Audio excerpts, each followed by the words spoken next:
Good day everyone, I am Mayat Pichio of BSED E4A and I am with my tita.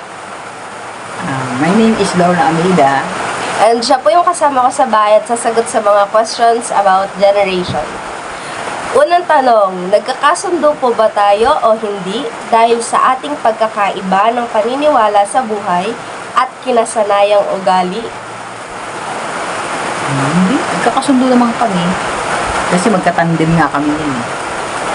Mabait ako, tito. Yun lang. Number 2, tayo po ba ay may generation gap?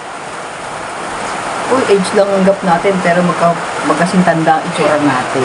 Paano ito nakakaapekto sa ating relasyon? Wala naman ako nakikitang magiging apektong hindi maganda. Alam mo po, puro maganda ang magiging epekto. Bilang kasama niya sa bahay, siguro natuturuan ko naman siya ng maayos. Mabait naman siya. Yun lang ang masasabi ko. Sa inyo pong palagay, ako ba ay nahubog na bilang isang matuwid na tao sa aking mga kilos at mga pagpapasya? Sa palagay ko, oo. Bakit po? Kasi future teacher na siya.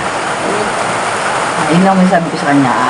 Maganda ang naging pagpapalaki sa kanya ng magulang niya. Yun. Mabait siyang bata. Masunurin naman siya. Kaya alam ko na magtatagumpay siya sa buhay niya.